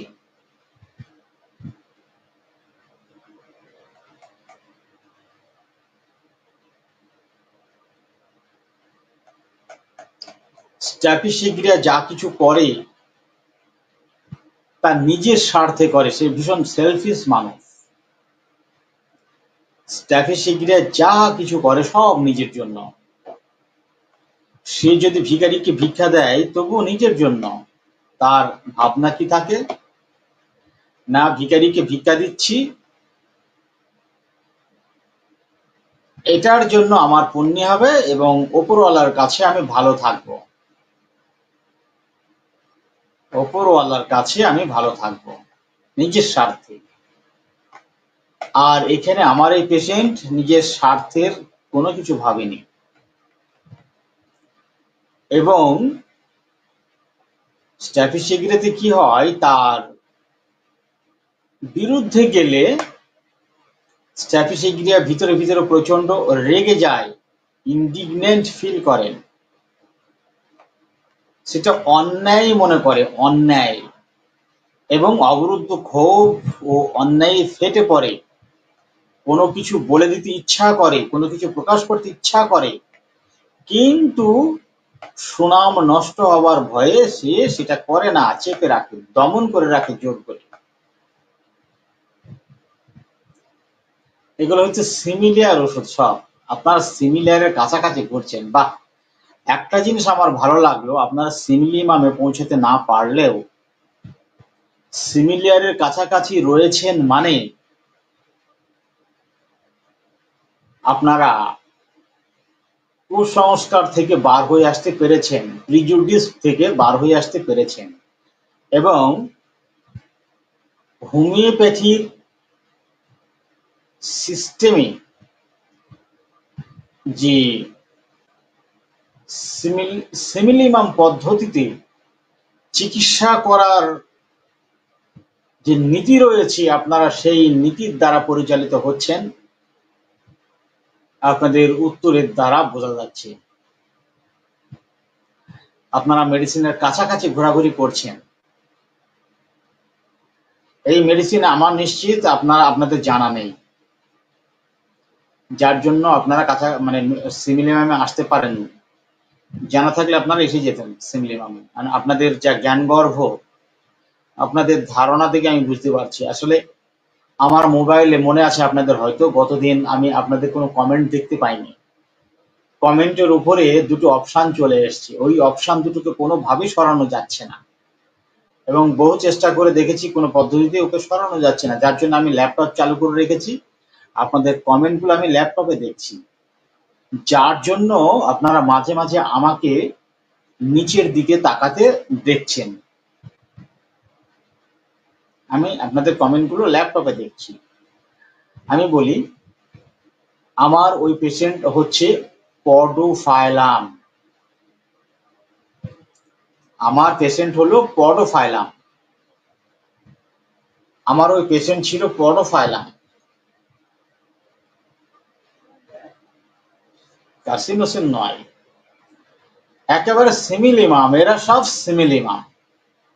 পালসেটিলা, ফসফরাস, কার্সিনোসিন, স্ট্যাফিসেগ্রিয়া, এরা হলো একেবারে 19 আর 20। সিমিলিমাম মানে 10-20 নয়, এতটা পার্থক্য নয়, 19 আর 20 এতটা কাছাকাছি। মূল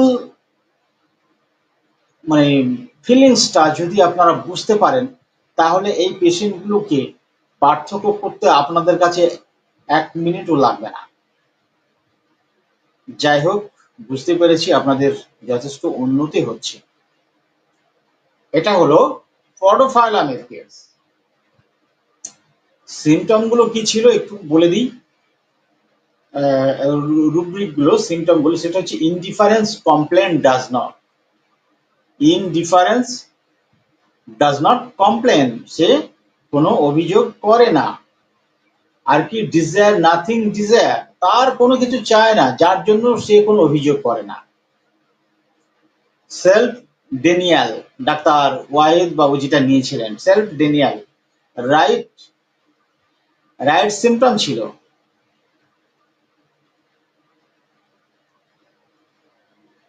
সেলফ ডেনিয়াল। আর অসুস্থতা খুব বেশি হয়ে গেলে এইখানে দেখেন, আপনার সেলফ ডেনিয়াল হচ্ছে নেচার।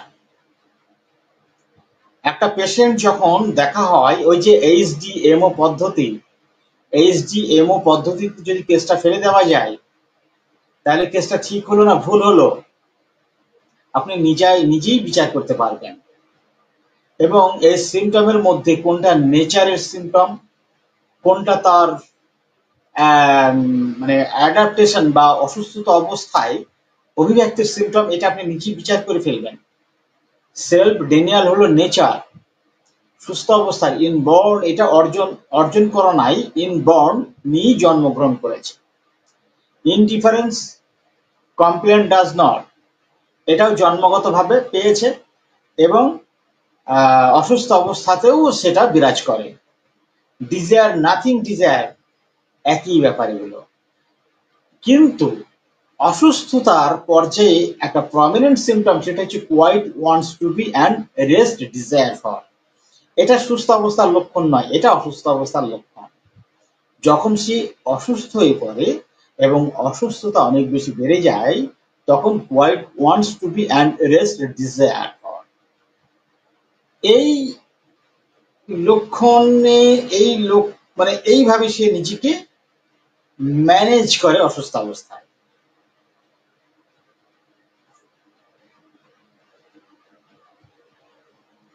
খুব সংক্ষেপে আমি বলে দিলাম। আর এই পেশেন্ট হচ্ছে ইমপ্রভিডেন্ট। ইমপ্রভিডেন্ট অর্থাৎ ভবিষ্যৎ সম্বন্ধে অদূরদর্শী। প্রভিডেন্ট আছে না, প্রভিডেন্ট ফান্ড, ভবিষ্যতের জন্য অর্থ সঞ্চয় করে রাখা।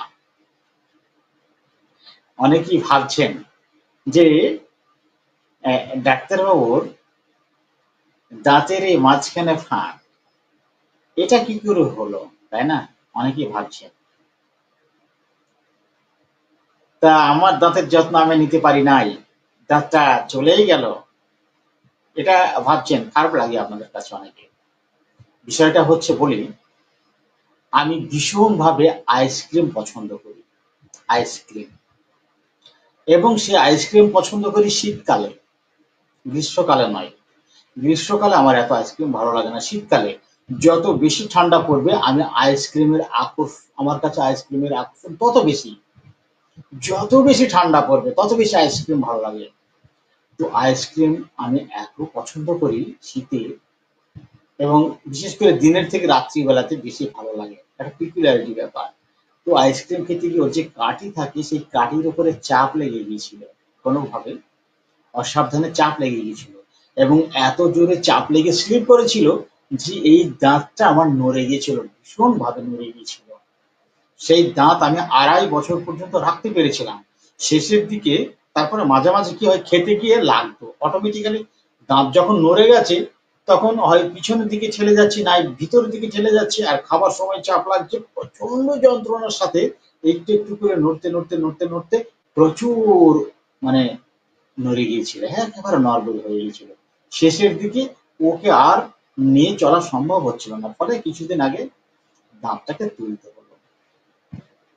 তো দাঁত একটা সেট করব, ডাক্তার বললেন যে গর্তটা একটু ভরে যাক, তারপরে দাঁত সেট করে দেবো। এই হচ্ছে ব্যাপার। মানে আপনাদের মধ্যে যে ধারণা আসছে সেটাকে আমি একটু দূর করে দিলাম। তো চলুন, হচ্ছে ইমপ্রভিডেন্ট, পডোফাইলাম হলো ইমপ্রভিডেন্ট পারসন। ইমপ্রভিডেন্টের জন্যই সে নিজের জন্য ভাবে না, সবটাই সেলফ ডিনায়াল করে দেয়। প্রভিডেন্ট ফান্ড করে মানুষ ভবিষ্যতের জন্য অর্থ সঞ্চয় করে রাখে, যাতে সেই সঞ্চয়কৃত অর্থ দিয়ে ভবিষ্যতে সে নিরাপদে থাকতে পারে। কিন্তু এ ভবিষ্যতের জন্য কোনো কিছু ভাবে না, ভবিষ্যতের জন্য এর কোনো পরিকল্পনা নেই। অর্থাৎ ভবিষ্যৎ সম্বন্ধে এ হচ্ছে অদূরদর্শী।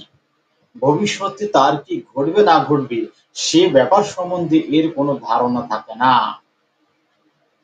কোনো ভাবনা চিন্তা করে না, নিজেকে নিয়েই ভাবে না, এই জন্য ইমপ্রভিডেন্ট।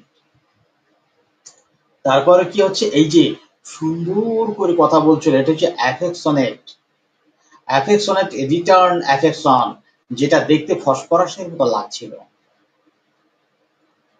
আপনাদের ভালো লাগছে না মনে হচ্ছে আলোচনা, যার জন্য আস্তে আস্তে আপনাদের আহ কি বলে দর্শক কমে যাচ্ছেন, ভিউয়ার্স কমে যাচ্ছেন, ভালো লাগছে না আমার মনে হচ্ছে আপনাদের।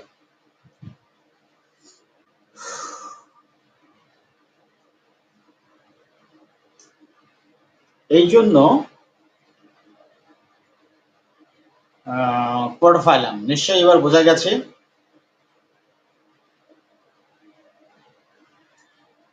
বুঝলাম না ডক্টর বাবু, এটা উচিত না। আমি আপনার কথাটা ঠিক বুঝতে পারলাম না ডাক্তার বৃষভানু সর্দার।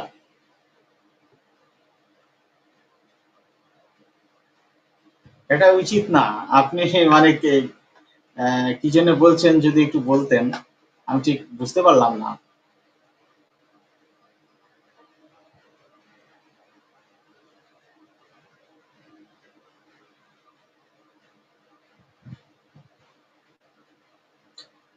ডাক্তার বৃষভানু সর্দার, বলুন। বুঝতে পারছি না যে আপনি ঠিক কেন বলছেন এটা। ডক্টর বাবু এটা উচিত না। মানে আপনাদের না দিয়ে আমি একা একা আইসক্রিম খাই, একা একা আইসক্রিম পছন্দ করি, ব্যাপারটা এটা বুঝাতে চেয়েছেন একটা রসিকতা করে, নাকি অন্য কিছু জানি না। যাই হোক, চলুন। ঠিকই তো, সবসময় পড়াশোনা করতে ভালো লাগে না, পড়াশোনার মধ্যে একটু মানে আমোদ প্রমোদ হওয়া উচিত। আমোদ প্রমোদের সঙ্গে পড়াশোনা করলে কি হয়, মাথায় চাপ থাকে না, এবং হাসি খুশির মধ্যে দিয়ে খুব ইজিলি পড়াশোনাটা ক্যাচ করা যায়।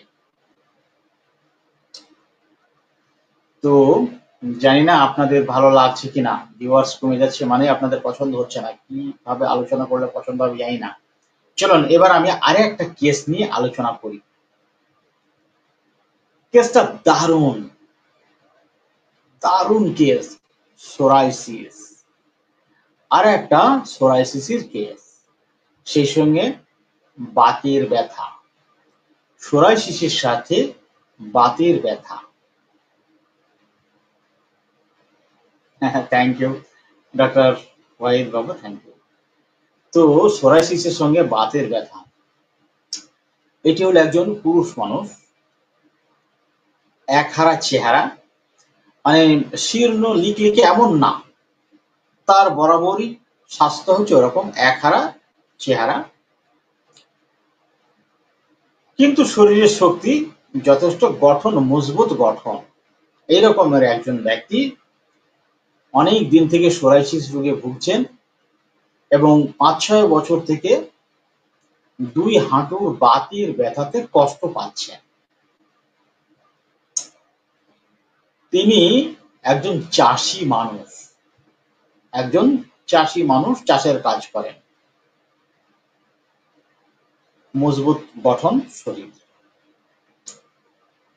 তো তার এই চুলকানি সাধারণত কমন সিমটম যেগুলো থাকে, এরও সেই কমন সিমটম। চুলকানি গরমে বেশি হয়, ঘামলে বেশি হয়, চিটপিট চিটপিট করে, প্রচুর চুলকায়, চুলকে ছিঁড়ে ফেলে, রক্ত বেরিয়ে পড়ে, হ্যাঁ, আর রোদের মধ্যে গেলে পরে লাল হয়ে যায় সব জায়গাতে, এরকম প্রচুর কষ্ট পান।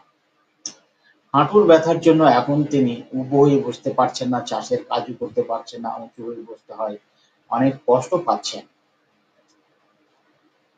তো আমি তাকে একটু একটু করে বোঝার চেষ্টা করলাম যে তার সোরাইসিসটা আগে থেকে আছে এবং হাঁটুর ব্যথাটা পরে হয়েছে।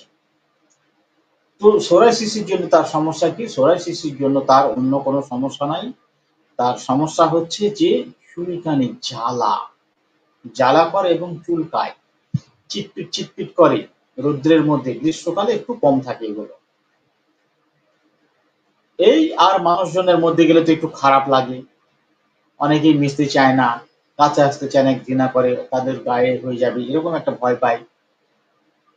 তো এই ভয়টা ওর নিজের মধ্যে থাকে না, ওই পেশেন্ট অতটা ভাবে না যে এটা অন্যদের হয়ে যাবে, কেননা অনেক ডাক্তারবাবু বলেছেন যে এটা ছোঁয়াচে নয়, আপনি যাদের সঙ্গে মিশবেন তাদের যে হয়ে যাবে এমন কোনো কথা না। এই জন্য আমার এটা নিয়ে আর তেমন কিছু মনে হয় না। তবুও তো একটু খারাপ লাগে যে অন্যরা এটাকে দেখে খারাপ লাগবে, খারাপ বলবে। এই হাঁটুর ব্যথা নিয়ে তার সমস্যাটা হচ্ছে কি না, তিনি এখন চাষের কাজ ঠিক মতো করতে পারছে না। তার যে চাষের কাজ রয়েছে, মুনিশ দিয়ে তো সব সময় এসব কাজগুলো হয় না, নিজেকে করতে হয়, দেখাশোনা করতে হয়, সেই কাজগুলো তিনি এখন ঠিক মতো করতে পারছেন না, ব্যথা করছে প্রচুর। এটাই হচ্ছে তার সব থেকে বড় সমস্যা। তো আমি জিজ্ঞাসা করলাম যে এটা নিয়ে আপনার চিন্তা কি? তিনি বললেন যে আমি এটা নিয়ে ভাবি না, আমি এটা নিয়ে কোনো চিন্তা টেনশন কিছু করি না। কখনো যদি ব্যথাটা খুব বেশি হয় তখন মনটা একটু খারাপ করে, যখন ব্যথা অনেক বেশি হয়, যন্ত্রণা করে, হয়তো একটা ভারী জিনিস তুলে ফেলেছি বা একটু বেশি হাঁটা চলা হয়ে গেছে, তখন আমার হাঁটুর ব্যথা দুটো ভীষণভাবে বেড়ে যায়, অনেক সময় হাঁটু ফুলে যায়, তো অনেক কষ্ট হয়। এই কষ্ট হলে তখন মনটা একটু খারাপ থাকে, তখন একটু টেনশন হয় যে ব্যথা যদি অনেক বেশি বেড়ে যায় তাহলে তো আমি আর চলাফেরা করতে পারবো না, কাজকর্ম করতে পারবো না, তাহলে তো অনেক বেশি কষ্ট হয়ে যাবে, এটুকুই। তারপর ব্যথা যন্ত্রণা যে একটু কমে আসে, ব্যাস, তখন আর ওসব নিয়ে আর ভাবনা আমার থাকে না, আবার আগের মতো। এটা নিয়ে আর কোনো ভাবনা চিন্তা? বললেন যে না, আর কোনো ভাবনা চিন্তা নয়, আর কোনো টেনশন নেই। আচ্ছা, আপনি আপনার আচার ব্যবহার চাল চলন এগুলো সম্বন্ধে একটু বলুন। তো তিনি বললেন যে আমি বরাবর কাজ পাগল মানুষ, আমি একটু কাজকর্ম করতে ভালো লাগে, আমার কাজের মধ্যে থাকতে ভালো লাগে, মানুষজনের মধ্যেও থাকি, মানুষজনও ভালো লাগে, আমি মিশুকে মানুষ, সবার সঙ্গে মিশি, ছোট বড় সবার সঙ্গে ভালো ব্যবহার করি, সবাই আমাকে খুব ভালোবাসে, আমার কোনো শত্রু নেই, সবাই ভালো। আর আমি সাধারণত টেনশন দুশ্চিন্তা ওসব করি না, ভয়ভীতি আমার নেই, আমি কারোর সঙ্গে ঝামেলা অশান্তিও করি না, কেউ যদি আমার সঙ্গে ঝামেলা অশান্তি করতে চাই আমি সেগুলো উড়িয়ে দিই, আমি ওসব গায়ে মাখাই না। কানে শুনি না, এক কান দিয়ে শুনি, এক কান দিয়ে বার করে দিই। আমি কোনো রকম ঝামেলায় জড়াতে চাই না। তো আমি তখন আবার জিজ্ঞাসা করলাম যে তার মানে কি আপনি অনেক ভীতু মানুষ? বললেন যে না, আমি ভীত নই, আমি যথেষ্ট সাহসী, আমার কোনো কিছু দেখে ভয় লাগে না, কিন্তু আমি ওইসব ঝামেলায় জড়াতে চাই না। ঝামেলায় জড়াতে চান না কেন? আমার ওসব পছন্দ হয় না। যে ঝামেলা করলে লোকে নিন্দি করবে, খারাপ বলবে, এসব আমার কিছু মনে হয় না। আসলে আমার ঝামেলায় জড়াতেই ভালো লাগে না। আচ্ছা আচ্ছা, বরাবর আপনি খুব মিশুকে মানুষ, ছোট বড় সবার সঙ্গে মিশতে পারেন। বললেন যে হ্যাঁ। আচ্ছা, নতুন কোনো লোকের সঙ্গে যদি আপনাকে দেখা করতে হয়, হয়তো অনেক উচ্চ পদাধিকারী কোনো ব্যক্তির সঙ্গে যদি আপনাকে মিশতে হয়, কথা বলতে হয়, যেতে হয়, তাহলে বলে আমার কাছে কোনো ব্যাপার নাই। সে ডিএম হোক, সে থানার ওসি হোক, বিডিও হোক, তার সঙ্গে দরকার হয়েছে আমি কথা বলবো। আমার এই সমস্যা, এই সমস্যার জন্য এসছি আপনার সঙ্গে, ব্যাসেই। আমি চোরও নয়, ডাকাতও নয় যে সেখানে আমার যেতে ভয় লাগবে। আমার কাছে কোনো ব্যাপার না, ভয়টাই আমি পাই না। আচ্ছা, টেনশন দুশ্চিন্তা কিছু নাই? বললাম যে না, টেনশন দুশ্চিন্তা আমি কিছু করি না। ব্যথা খুব বাড়লে তখন আপনি সাময়িক একটু টেনশন করেন, মনটা খারাপ হয়। আর যদি বেড়ে যায় বিছানায় পড়ে যাবেন, কাজকর্ম কি করে করতে পারবেন, এতটুকু ভাবনা। ওই সময় আপনার মনে আনন্দ ফুর্তি বলো না, তখন অত বেশি যন্ত্রণা করে তো মনটা একটু খারাপ থাকে। কিন্তু যন্ত্রণা যেই না কমে আসে, আমি ভুলে যাই সব, আবার সে আগের মতো মন মানসিকতায় ফিরে আসে। আর কোনো কষ্ট, আর কোনো কষ্ট আমার তেমন নেই। আমার মাঝে মাঝে হঠাৎ করে একটু বুক ধড়ফড় করে ওঠে, হঠাৎ করে একটু বুক ধড়ফড় করে ওঠে, বিশেষ করে যখন ঘুম ঘুম ভাব হয়, ঠিক সেই সময়ে মনে হয় যেন একটু আমার হাড়টা বন্ধ হয়ে আসছে, যে শ্বাস প্রশ্বাসে একটু কষ্ট কষ্ট ভাব হয়, তখন মনে হয় দম বন্ধ হয়ে যাচ্ছে। আমি তাড়াতাড়ি করে জেগে যাই। জাগার পর আস্তে আস্তে ঠিক হয়ে যায়। রাতে এক আধবার হয়, তবে সব দিন হয় না, মাঝে সাঝে হলে এটা হয়, তাছাড়া আর কিছু হয় না। তখন আমার মাঝে মাঝে মনে হয় কি আমার হার্টের কোনো কিছু হচ্ছে নাকি, হার্টের মধ্যে কোনো কিছু হলো নাকি। আসলে সব সময় তো থাকে না, ওটা সবসময় হয় না, এই জন্য ওটা কিনে ভাববো না। এই, আপনি সবার সঙ্গে ইজিলি মিশে যেতে পারেন? হ্যাঁ, মিশে যেতে পারি। আপনার কোনো ক্ষয়ক্ষতি হলে তো সেটাকে আপনি কিভাবে নেন? ক্ষয়ক্ষতি হলেও আমি খুব টেনশন করি না। আমার মনে হয় ক্ষয়ক্ষতি হয়েছে, সবই তো অর্জন করেছি, কিছুই তো নিয়ে আসিনি দুনিয়ায়। তো দুনিয়াতে এসে সবই তো অর্জন করেছি। তো ক্ষয়ক্ষতি হয়ে গেল, আবার হবে, তো ওসব নিয়ে টেনশন করবো কেন? আমি ওসব নিয়ে অত ভাবি না। অন্য মানুষের জন্য, যা অন্য মানুষের যেমন একটা ক্ষয়ক্ষতি হয়ে গেল, সেটাকে নিয়ে ভাবনায় পড়ে গেল, কি হলো কি হলো, আমি ওসব নিয়ে ভাবি না। এই হচ্ছে কেস। পার্সোনালিটিকে আপনাকে এইভাবে ভাবতে হবে। ঘাম স্বাভাবিক, ঘুম ভালো হয়, তো মাঝে মাঝে ওই ঘুমের প্রারম্ভে হঠাৎ করে দম বন্ধ হয়ে যাওয়ার মতন অবস্থা, ওইটাই। তারপরে তো আবার ঠিক হয়ে যায়, আবার ঘুম ভালো হয়। পায়খানা ঠিক আছে, খাবার খাবার দাবার কোনো নির্দিষ্ট খাবারের প্রতি খুব ইচ্ছা ঝোঁক তেমন কিছু নাই। পিপাসা স্বাভাবিক।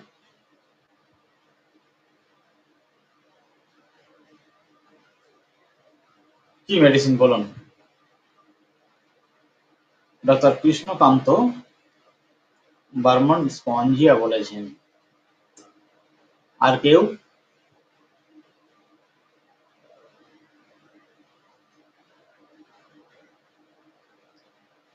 আর কেউ বলবেন? Doctor Tanvir Mahmud Spongia.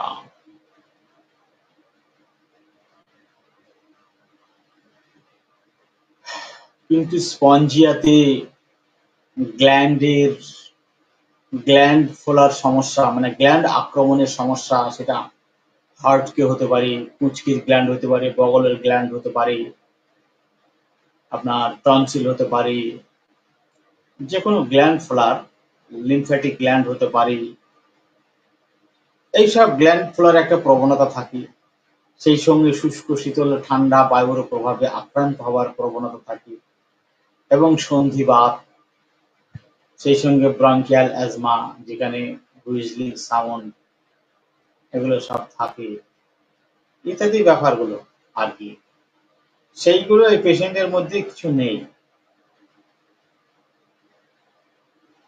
তারপরেও ডাক্তার তানভীর, ডাক্তার কৃষ্ণকান্ত বর্মন, আপনারা কি স্পঞ্জিয়াতেই থাকবেন না অন্য কিছু? লাইভটা একটু শেয়ার করে দেন। হোমিওপ্যাথি আইডিয়াল হোমিওপ্যাথি চিকিৎসা হচ্ছে এটা, আইডিয়াল, এটাই হচ্ছে হ্যানিম্যানের হোমিওপ্যাথি।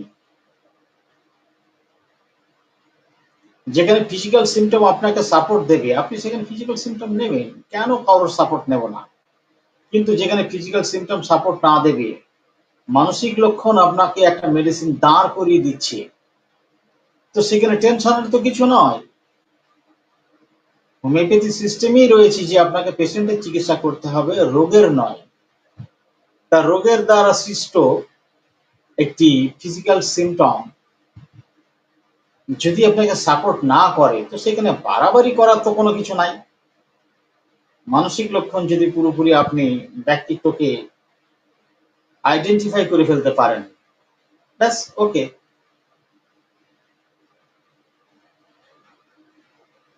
ডাক্তার কৃষ্ণকান্ত বর্মন স্পঞ্জিয়াতেই আছেন। ডাক্তার সুশীল কর্মকার কফিয়া,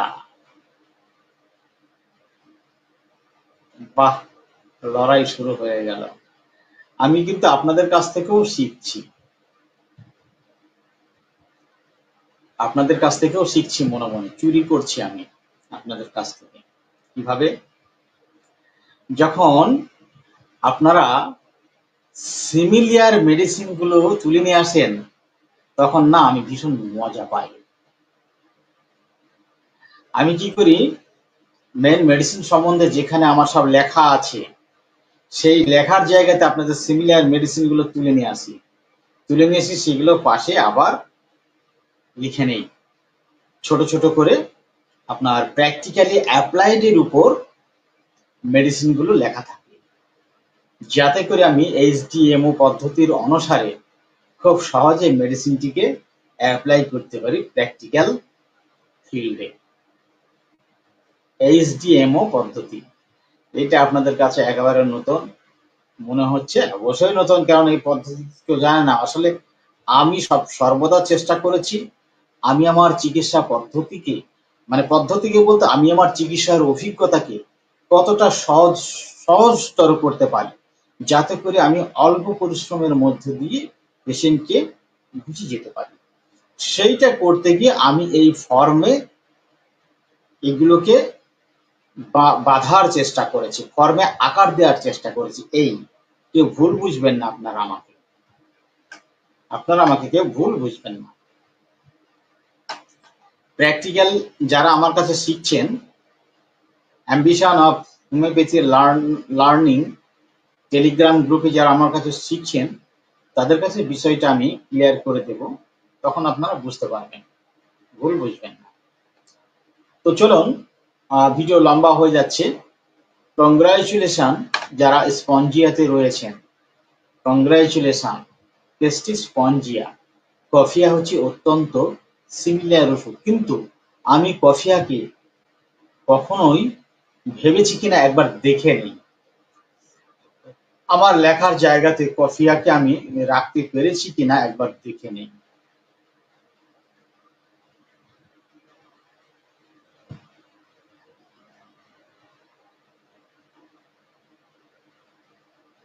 না, রাখিনি।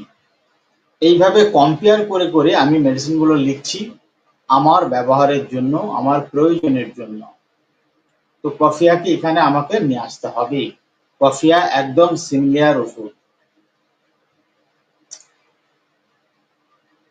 এইভাবে এক একটা মেডিসিনের সাথে যতগুলো মেডিসিন আমার মনে আসে সিমিলার করার জন্য, সেইগুলোকে আমি সব পরপর পরপর কম্পারেটিভলি একেবারে প্র্যাকটিক্যাল ওয়েতে এগুলোকে তুলে দিই,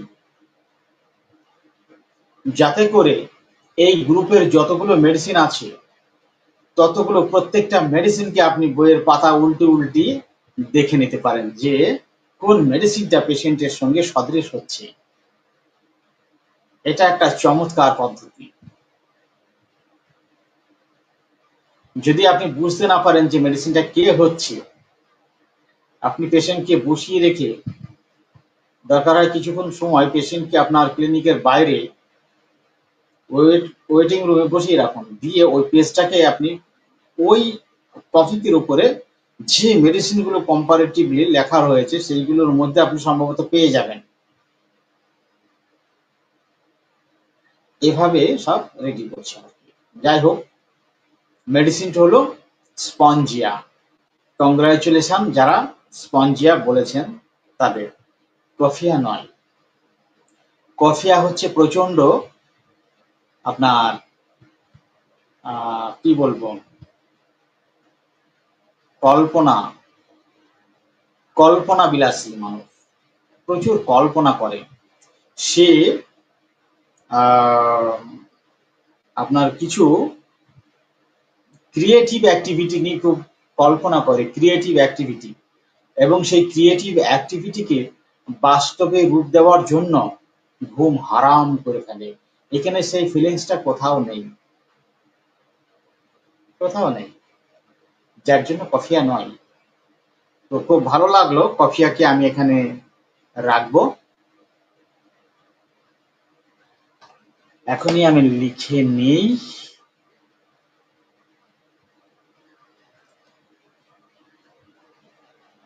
কপোলা সিন্ডিকা রয়েছে, কোনিয়ামু রয়েছে এর আন্ডারে।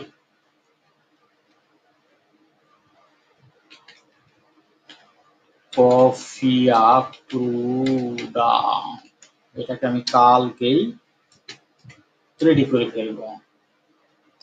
এইভাবে এক একটা মেডিসিনের মানে এক একটা গ্রুপের, এক একটা মেডিসিনের যে গ্রুপ, মানে মেডিসিন নয়, অ্যাকচুয়ালি এক একটা অনুভূতির যে গ্রুপ, সেই গ্রুপের আন্ডারে কোথাও 10টা 15টা 5টা 6টা 20টা 25টা 30টা মেডিসিন এসে যাচ্ছে, যে মেডিসিন গুলোকে সব ছোট ছোট আকার দিয়ে HDMO পদ্ধতিতে এখানে সব রিপোর্ট করা হয়েছে। চলুন, ঠিক আছে। দীর্ঘ সময় আমার সঙ্গে, আপনাদের অনেক মূল্যবান সময় আমার সঙ্গে দেওয়ার জন্য আপনাদের সবাইকে অনেক অনেক অনেক ধন্যবাদ। এখন আপনাদের আর ভালো লাগছে না, যেহেতু ভিউয়ার সংখ্যা অনেক কমের দিকে আসছে, তার মানে আপনাদের উৎসাহ নষ্ট হয়ে যাচ্ছে। আসলে হোমিওপ্যাথি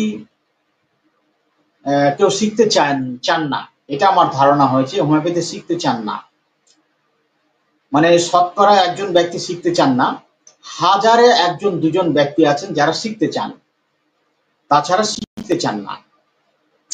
তো এটা নিয়ে কোনো কিছু আফসোস করার প্রয়োজন নেই।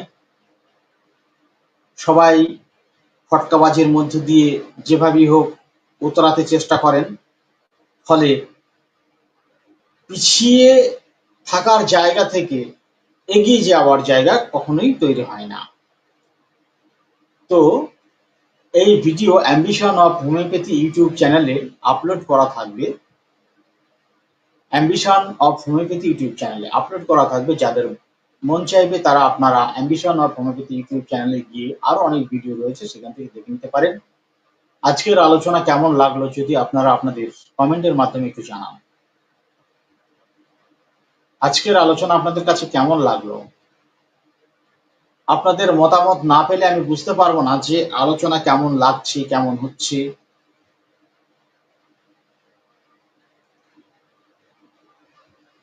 এগুলো বোঝা যাবে না। আসলে আমার আলোচনা তাদের কাছেই ভালো লাগবে যারা প্রকৃতপক্ষে একজন দক্ষ হোমিওপ্যাথি চিকিৎসক হিসাবে নিজেকে গড়তে চান এবং অনেক জটিল কঠিন রোগীদের সঙ্গে মোকাবেলা করতে যাদের স্বপ্ন রয়েছে। আমার আলোচনা তাদের কাছে ভালো লাগবে, এবং আমার আলোচনা তাদের কাছে ভালো লাগবে যারা বিগত বেশ কিছু বছর প্র্যাকটিস করে, হোমিওপ্যাথি প্র্যাকটিস করে প্রচুর ব্যর্থতার সাথে দেওয়ালে পিঠ থেকে গেছে। আমার আলোচনা তাদের ভালো লাগবে। তো আলোচনা কেমন লাগলো আপনারা কমেন্টের মাধ্যমে একটু জানান।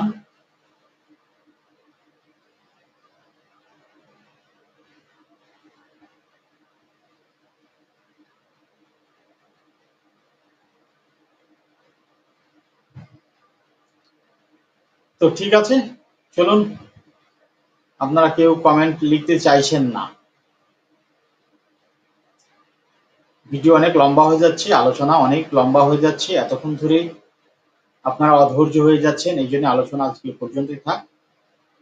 পরবর্তী সময়ে পরবর্তী আলোচনাতে আবার আপনাদের সঙ্গে আসবো। Thank you. আর যারা রয়েছেন তাদের প্রতিক্রিয়া বুঝতে পারছি না। ডাক্তার সাদ্দাম হোসেন, অসাধারণ আলোচনা স্যার। আর যারা আমার সঙ্গে ছিলেন তাদের কোনো প্রতিক্রিয়া পাচ্ছি না।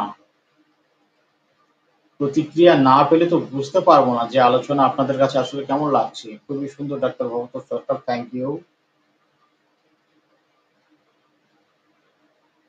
আপনাদের সবাইকে অসংখ্য অসংখ্য ধন্যবাদ, আপনাদের অনেক মূল্যবান সময় আমার সাথে দেওয়ার জন্য। তো বিষয়টা হচ্ছে, আমি তো এভাবে আলোচনা করি আসলে একটা হোমিওপ্যাথি। ডাক্তার ফাহিমা হায়দার, ভালো লেগেছে স্যার, থ্যাংক ইউ। আমি অর্গানন অনেক ভালো করে পড়েছি। পড়ার পরে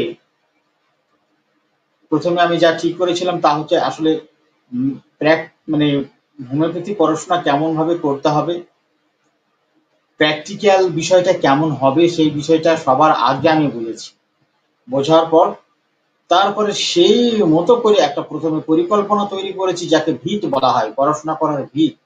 সেইটা তৈরি করার পরে এবার সেই ভিতের ওপরে পড়াশোনা রেডি করা, সেই মতো নিজেকে তৈরি করেছি। এবং অর্গাননের সাপেক্ষে, অর্গাননের কোনো জায়গা থেকে আমি বিচ্যুত নয়।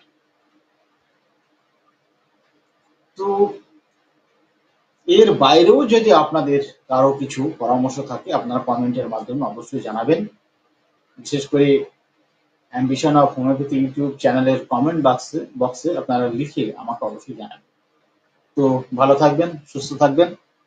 পরবর্তী লাইভে আবার আপনাদের সঙ্গে দেখা হবে। শুভরাত্রি।